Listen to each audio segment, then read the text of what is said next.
কারণ মানুষ হলো জ্ঞান পাপী। জ্ঞান পাপী নয়, মানুষ এত বোঝে এত জানে।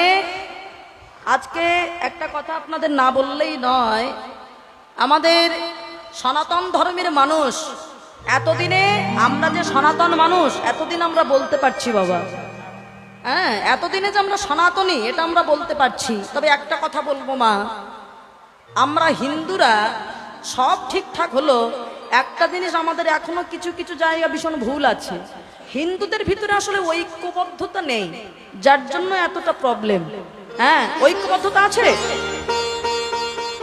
এই যে আমাদের রাজ্যের এখন মুখ্যমন্ত্রী যিনি হয়েছেন আর কি, হ্যাঁ আমাদের যে রাজ্যের এখন মুখ্যমন্ত্রী তিনি একটা দারুণ কথা ঘোষণা করেছে যে এই ঈদে হিন্দুদের গো মাতা যে গরুকে কুরবানি দেওয়া চলবে না। এই যে ঘোষণাটা, বলুন এটা ভালো হয়েছে।